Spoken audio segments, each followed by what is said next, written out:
Bem, galera, finalizado o estudo de caso 1, vamos partir direto para a resolução do estudo de caso 2. E aí é uma questãozinha bem interessante, viu? Um estudo de caso bem maroto. Vou lendo aqui o comando e vou tecendo alguns comentários. Olha só. Em 10 de janeiro de 2019, a empresa Alfa, atuante no segmento de comércio de produtos farmacêuticos em Maceió, protocolou na Cefaz um pedido de compensação alegando um crédito retroativo apurado pela não cumulatividade. Quer dizer que é um crédito relativo a um período lá atrás que não foi aproveitado. Bem, vamos ver por quê, né?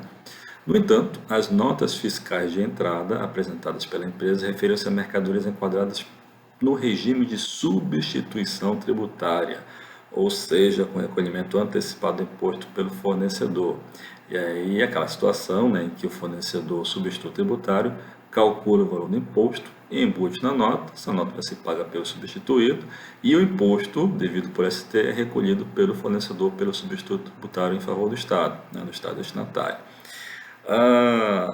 E nesse caso, né, quando você tem aquisição de mercadoria já tributada por substituição, as saídas subsequentes são consideradas como já tributadas, né? Você não tem o débito do imposto. Da mesma forma, você também não pode aproveitar crédito nenhum relativo a essas mercadorias, né? A tributação é definitiva lá pela ST, a princípio, né? Deveria ser. Então, vamos lá.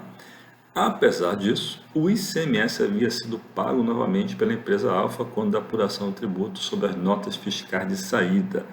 Ou seja, o camarada lá, a empresa Alfa, destacou imposto, débito, imposto na saída e recolheu isso de apuração.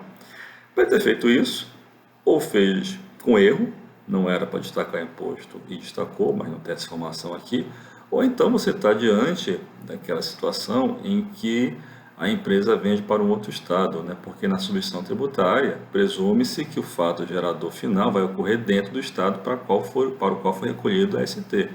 Se a venda ocorrer para um outro estado, então o consumo final, o fato gerador final, vai acontecer nesse estado de destino das mercadorias. Então aquilo que foi pago antecipadamente não cabe ao estado, né? Tem que ser devolvido. Devolve como isso? Via ressarcimento. Aqui ó, é a previsão do regulamento lá de Alagoas, regulamento do ICMS. É assegurado ao sujeito passivo que realizar a saída de mercadorias já alcançadas pela substituição tributária para destinatário situado em outro estado o direito ao ressarcimento do imposto. Então, aquilo que foi pago para Alagoas, se a mercadoria é destinada a um outro estado, o substituído tem o direito, vai debitar via de regra essa operação interestadual e tem direito a recuperar aquilo que foi pago na operação anterior, né, que foi tributado por ST. O valor do ICMS ressarcido ao contribuinte substituído corresponderá à diferença maior entre o somatório do ICMS normal e do retido, né, lá por ocasião da aquisição da mercadoria, calculado na antecipação originária, e o ICMS normal, calculado na respectiva saída interestadual, obedecida à proporcionalidade com a quantidade de saída. Até por isso que aqui o comando fala de um pedido de compensação, né? Esse é um procedimento previsto em Alagoas. Aqui no Amazonas, você não tem essa compensação. O contribuinte, quando ele solicita o ressarcimento e é deferido, ele aproveita isso ou como um crédito fiscal na apuração, ou recebe em espécie, ou emite uma nota fiscal contra um substituto fornecedor, um fornecedor substituto tributário. O procedimento lá em Alagoas, também no regulamento é um pouco diferente, por isso que o comando, né, refrisando, fala dessa compensação, esse pedido de compensação. Beleza? Então, eu estou pressupondo que é essa operação, né, interestadual. Por isso que o contribuinte, né, a empresa Alfa, destacou esse ICMS na nota de saída, deve ter vendido para um outro estado e com isso quer aproveitar o crédito lá de trás das mercadorias em que foi paga a substituição tributária. Beleza. Seguindo o procedimento padrão da Cefaz, o auditor fiscal exigiu a documentação comprobatória do crédito, as notas fiscais, ver se realmente foi recolhido o imposto, né, a fim de identificá-lo pelo cotejamento do ICMS devido nas operações submetidas à substituição tributária e declarado no documento fiscal. É o procedimento normal, né? Você tem que realmente ver se existe aqui direito ao valor, né? Aquilo que foi pago por ST, se o camarada faz jus, né? Se tem realmente o direito a restituir, compensar, enfim, receber esse valor. Após análise, a compensação foi indeferida, uma vez que apenas algumas mercadorias estavam classificadas com o correto código especificador da substituição tributária, né? O famoso SEST, lá no convênio 142 de 2018. O documento fiscal emitido nas operações com bens e mercadorias, listado nos anexos do convênio, que são as mercadorias que podem ser submetidas à substituição tributária, conterá, além das demais indicações exigidas pela legislação, as seguintes informações: o CERT de cada bem e mercadoria, ainda que a operação não está sujeita ao regime de ST. Então, isso é regra, né? Se você tem uma mercadoria lá nos anexos da lei do Convênio 142 de 2018, tem o seu CERT, no documento fiscal que foi emitido relativo a essa mercadoria, tem que estar consignada essa informação, qual é o código desse bem de acordo com o Convênio 142 de 2018, né? De acordo com o seu CEST. E aí diz lá, o regulamento de Alagoas, o sujeito passivo por substituição emitirá nota fiscal para as operações sujeitas à retenção do imposto, que além dos demais requisitos, conterá as seguintes indicações: a partir do prazo estabelecido pelo CONFAS, o CERT previsto para a mercadoria, ainda que a operação não se sujeite ao regime de ST.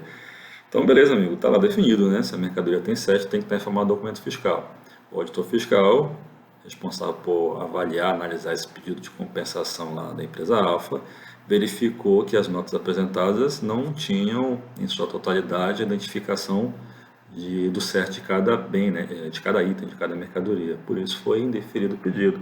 É como eu sempre falo, nos meus treinamentos, está lá o direito, o contribuinte pode exercê-lo, mas para exercê-lo tem que observar a forma prescrita. Então, nesse caso, por conta de um erro lá, de uma falha do fornecedor do substituto tributário, acabou a empresa Alfa tendo o seu direito ali, neste momento pelo menos, barrado, né? Teve essa falha aí e não conseguiu ter o seu pedido de compensação deferido. E aí vem as questões aqui. A incorreta classificação de mercadorias pelo fornecedor gerou dano financeiro à empresa Alfa? Bem, sim, né? A empresa, tendo vendido a mercadoria para outro estado, obrigatoriamente teria que informar o débito, né? Debitar a operação pela alíquota interestadual, vai levar isso para apuração. E quando foi solicitar a compensação, né? A recuperação do crédito relativo ao imposto que foi pago por substituição, não conseguiu fazer porque as notas foram emitidas com erro, não tinha a correta identificação do CERT. Então, sim, a empresa acabou incorrendo um erro, em um dano, por conta do erro do fornecedor. E o que aconteceria se o pedido da empresa Alfa tivesse sido deferido? Se tivesse sido deferido, a empresa, já que nas notas de entrada não tem a correta identificação do CERT, poderia ocorrer da empresa aproveitar crédito de mercadoria que não foi pago substituição tributária, não tem como se identificar, então poderia ter um aproveitamento indevido de crédito. Inclusive, você tem aqui o padrão de resposta que foi publicado, né, pela banca examinadora e vai nesse sentido mesmo, olha só. A empresa Alfa sofreu parcialmente dano financeiro, porquanto o ICMS apurado foi pago sem a possibilidade de compensação de créditos. Se a operação de saída foi para outro estado, tinha que debitar essa operação e, como a gente viu, né, como foi indeferido o pedido de compensação, não conseguiu abater do valor desse débito pela saída. Okay? Haja vista que é verdade a utilização de crédito para compensar imposto devido quando a mercadoria está em regime de substituição tributária. Sim, mas se por acaso tiver direito a ressarcimento, pode utilizar o valor, né? Inclusive está lá no regulamento. Conforme prevê os elementos da Lei Estadual 5.996, salvo nas hipóteses previstas na regulamentação do imposto, é o caso do ressarcimento, é vedada a utilização de crédito para compensar imposto devido por substituição tributária. A empresa Alfa, estando no segmento de comércio, tem muitos produtos sujeitos a ST. No entanto, a identificação deverá acontecer na nota fiscal emitida pelo fornecedor do produto. Sim, é o que fala o Convênio 142 de 2018, é o que fala o regulamento do ICMS de Alagoas, mediante o CERT.